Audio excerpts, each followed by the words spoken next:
Les maths, ce sont des chiffres, mais aussi et surtout un raisonnement, des mots, rédigés en breton pour 15 élèves du lycée Diwan.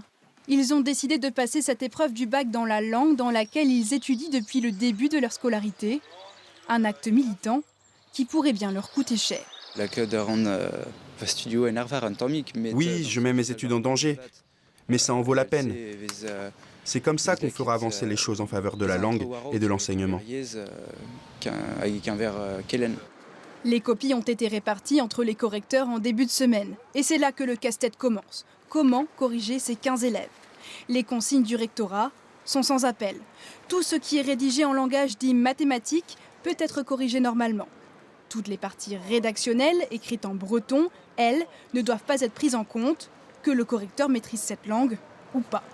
Ces instructions font bondir de nombreux enseignants. C'est au recteur d'organiser les choses de telle manière que les élèves qui composent en breton puissent voir leurs copies corrigées. Il y a des collègues qui enseignent les maths en breton, qui ont choisi le breton comme discipline non linguistique. Il y en a des dizaines dans l'académie et ces collègues sont tout à fait qualifiés pour corriger des copies de bac en breton. Cette action des lycéens de Diwan n'est pas une première. En 1979 déjà, le bachelier Gilles Kélévéré rédige toutes ses épreuves du bac en breton, ce qui déroute les correcteurs. Ils avaient appelé le rectorat avait appelé le ministre à l'époque, Belac, avait dit mettez 0. Ce qu'ils avaient fait.